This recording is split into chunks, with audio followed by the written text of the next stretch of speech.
Una linea storta tesa è il titolo della mostra di fine residenza dei borsisti di Villa Medici dell'Accademia di Francia a Roma.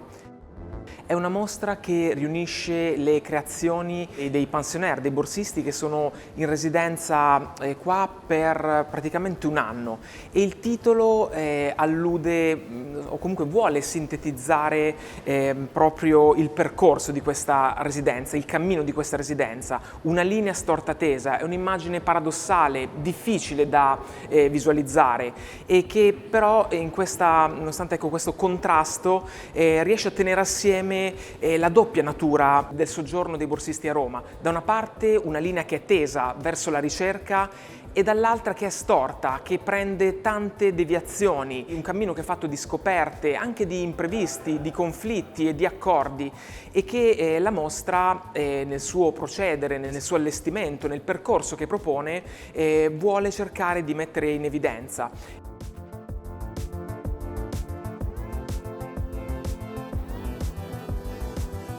Donc on se trouve dans mon installation épisode 0, The Leap of Faith of Hassan Al-Wazan, also known as Léo Africanus, qui est donc ce personnage, Léon l'Africain, sur lequel j'ai travaillé cette année dans le cadre de mon projet de recherche. Donc là on se trouve avec ces pièces dans les premières productions en fait, qui racontent le périple de Léon l'Africain au XXVIe siècle. Et qui sont donc des expérimentations techniques avec toutes les différentes recherches que j'ai pu mener cette année.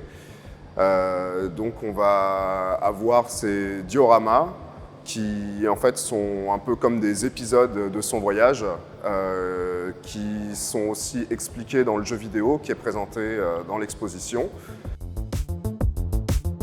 Ce projet en fait me permet d'aborder des réalités politiques actuelles, mais en utilisant tout ce que nous permet la science-fiction. Donc là, par exemple, l'histoire se situe au XXVIe siècle et me permet de parler de toutes ces migrations, moi par rapport à mes origines, originaires du Maroc, et un peu de toute cette zone autour de la Méditerranée, le lien avec Rome.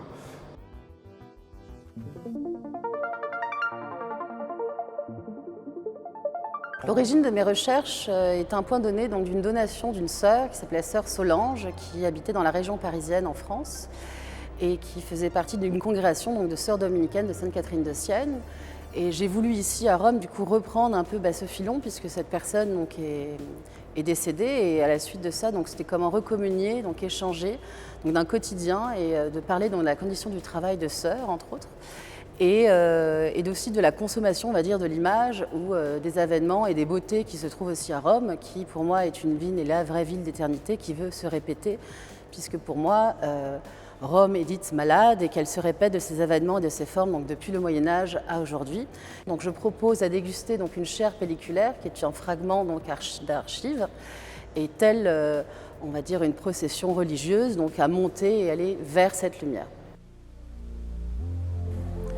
L'immagine della linea storta tesa, che è il titolo della mostra, si può ritrovare anche nel percorso espositivo, che è un cammino, un percorso attraverso proposte molto diverse. Ci sono anche diversi campi proprio di ricerca, che sono poi i campi nei quali i borsisti si esprimono. Si va dalle arti visive alla letteratura, alla poesia, c'è la composizione musicale, persino il diritto. E quindi il cammino della mostra vuole suggerire e vuole sottolineare di nuovo un percorso che è fatto di strappi, di sorprese, di deviazioni, ma che hanno in qualche modo come elemento in comune Roma. Roma è spesso sullo sfondo, e allo stesso tempo è sullo sfondo anche Villa Medici, che è il luogo dove i borsisti hanno trascorso di fatto quest'ultimo anno in residenza.